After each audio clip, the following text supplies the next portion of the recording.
Vous qui suivez cette vidéo, concentrez-vous et observez votre vie depuis que vous êtes adulte. N'avez-vous pas le sentiment d'avoir perdu du temps de vie lors de vos études? Est-ce que vous faites le métier qui vous plaît, vous attirait quand vous étiez jeune? Ou est-ce que vous ne travaillez que pour survivre? Votre pensée a-t-elle toujours été paisible, sereine, ou souvent encombrée, envahie par des soucis à affronter? Et ces soucis ne viennent-ils pas presque toujours de la société, de l'État? Combien de temps passé à échapper aux tentacules de l'État, à devoir vous justifier, remplir des dossiers, des formulaires, fournir des justificatifs, craindre les impôts, les taxes, les mauvaises surprises, à essayer d'échapper aux pièges de l'État? N'avez-vous pas dû lutter sans cesse pour rester intégré dans la société, pour sauvegarder vos droits, pour maintenir vos valeurs personnelles? Où sont passés vos rêves d'enfance? Qu'est devenu votre pouvoir d'être humain, quand même l'éducation de vos enfants vous est retirée, quand d'autres décident à votre place de ce qui est bon ou mauvais pour eux? N'avez-vous pas le sentiment d'être sans cesse agressé, d'être en lutte perpétuelle contre l'État, de vivre dans une société où l'injustice et l'insécurité sont en progression constante?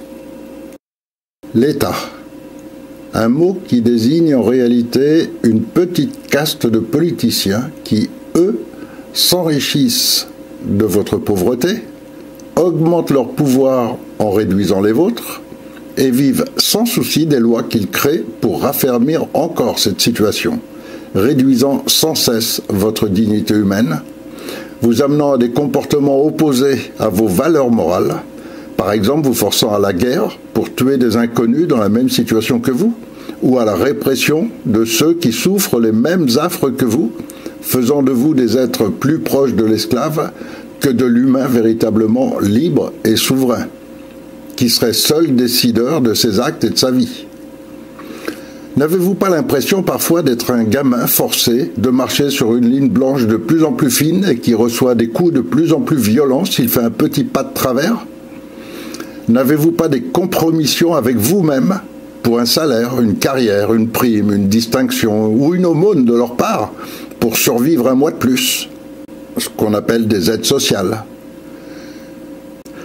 Nous sommes de plus en plus nombreux à être conscients d'une telle injustice qui n'a pas d'autre raison d'être que l'insatiabilité, la concupiscence d'une caste qui n'existe que par la corruption qu'offre le système de république.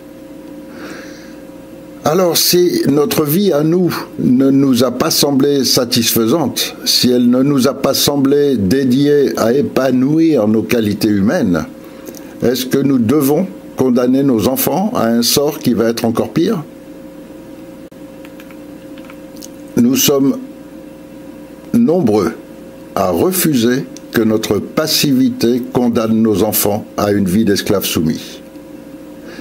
Et parce que nous voulons protéger leurs droits d'hommes libres, condition première du bonheur, nous nous levons le 17 novembre pour la liberté, pour la justice, pour l'équité, en mettant à bas ce système de république et tous ceux qui en profitent, et en instaurant une transition, une période de paix, de redressement de notre pays, conduite par de simples citoyens, ayant une conscience élevée de la situation, tellement élevée qu'ils ont déjà préparé le cadre juridique qui permettra à tout le peuple de participer à élaborer une nouvelle société, un nouveau mode de gestion de notre pays.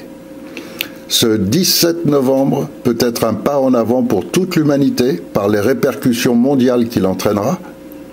Ce 17 novembre, un peuple montre au peuple entier qu'il cesse de se soumettre aux politiciens et prend son destin en main.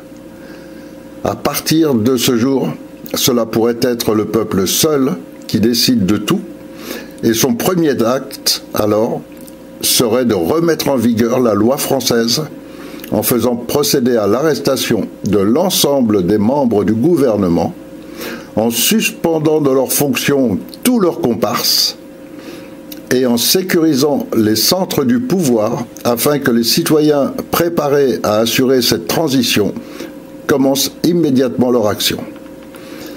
Macron a clairement laissé entendre qu'il ne tolérerait aucune entrave à la dictature qu'il met en place et qu'à cet effet, il dispose de forces mercenaires étrangères, comme Eurogenfor, pour asseoir son pouvoir envers et contre tout.